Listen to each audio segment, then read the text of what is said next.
ക്രൂശിന്റെ വചനം എന്നാണ് വചനത്തെ പൗലോസ് വ്യാഖ്യാനിച്ചത്. ക്രൂശിന്റെ വചനം നശിച്ചു പോകുന്നവർക്ക് ഭോഷത്വവും, രക്ഷിക്കപ്പെടുന്ന നിങ്ങൾക്കോ അത് ദൈവശക്തിയും. ഈ യോഹന്നാൻ 19 വരുമ്പോഴേ 19 മുതലുള്ള വാക്യങ്ങളിലേക്ക് വരുമ്പോൾ പീലാത്തോസ് ഒരു മേലെഴുത്ത് എഴുതി ക്രൂശിന്റെ മേളിൽ പതിപ്പിച്ചു. അതിൽ നസറയനായ യേശു യഹൂദന്മാരുടെ രാജാവെന്ന് എഴുതിയിരുന്നു. വസ്ത്രരഹിതനായി രക്തത്തിൽ കുളിച്ച് ദാണ്ടെ രാജാവ് കിടക്കുന്നു. അങ്ങനെ കളിയാക്കാനുള്ള ഒരു ആറ്റിറ്റ്യൂഡോടുകൂടെയാണ് ഇങ്ങനെ ഇത് എഴുതിയത്. പീലാത്തോസ് വെറുതെ എഴുതിയതല്ല, പീലാത്തോസിനെയും കൊണ്ട് എഴുതിച്ചതാണ്. അപ്പോ ഈ കർത്താവിനെ ക്രൂശിച്ച സ്ഥലം, അന്നത്തെ കാലത്ത് ഒത്തിരി ഭാഷകൾ, പ്രത്യേകമായിട്ട് യവന ഭാഷ, എബ്രായ ഭാഷ, റോമൻ ഭാഷ, 3 ഭാഷകൾ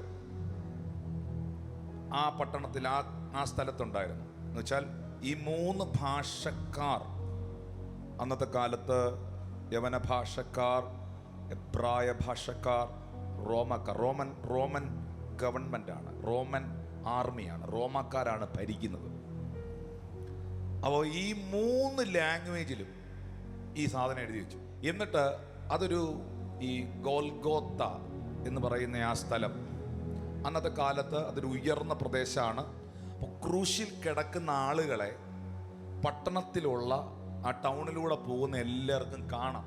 അപ്പം എല്ലാവരും വായിച്ചു, എല്ലാവരും ഈ ബോർഡ് കണ്ടു. നഗരത്തിന് സമീപമായിരുന്നു. 21 വാക്യത്തിൽ വരുമ്പോൾ യഹൂദന്മാരുടെ മഹാപുരോഹിതന്മാർ പീലാത്തോസിന്റെ അടുക്കൽ വന്നു. എന്നിട്ട് പറഞ്ഞു, എന്റെ പൊന്ന് പീലാത്തോസേ, നിന്നെന്നെ പരിപാടിയെ കാണിച്ചു, യഹൂദന്മാരുടെ രാജാവെന്ന് എഴുതാനാണോ ഞങ്ങൾ പറഞ്ഞത്? അപ്പൊ യുവമാരായ ഇതിന്റെ പുറകിൽ ഞങ്ങൾ പറഞ്ഞത് ഞാൻ യഹൂദന്മാരുടെ രാജാവെന്ന് അവൻ പറഞ്ഞോണ്ട് നടന്നു എന്നല്ലായിരുന്നു എഴുതേണ്ടത്. പീലാത്തോസ് പറഞ്ഞത് ഞാൻ എഴുതിയത്. നീ ആരാണ് എന്ന് നിന്നെ പരസ്യമായി കളിയാക്കിയവരുണ്ട്. നിന്നെ പരസ്യമായി കളിയാക്കിയവർ പബ്ലിക് പ്ലേസിൽ ആ ബോർഡ് കാണുകയാണ്,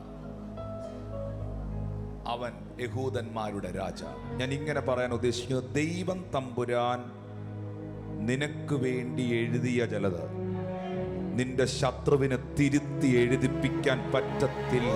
നിങ്ങളെ നോക്കി, നിങ്ങളുടെ മക്കളെ നോക്കി, നിങ്ങളുടെ തലമുറകളെ നോക്കി, നിങ്ങളുടെ ജീവിതത്തെ നോക്കി സ്വർഗത്തിലെ ദൈവം ഒന്ന് രേഖപ്പെടുത്തിയിട്ടുണ്ടെങ്കിൽ ദൈവം എഴുതിയതിനെ അസൂയക്കാരനെ മായ്ക്കാൻ പറ്റുകയില്ല.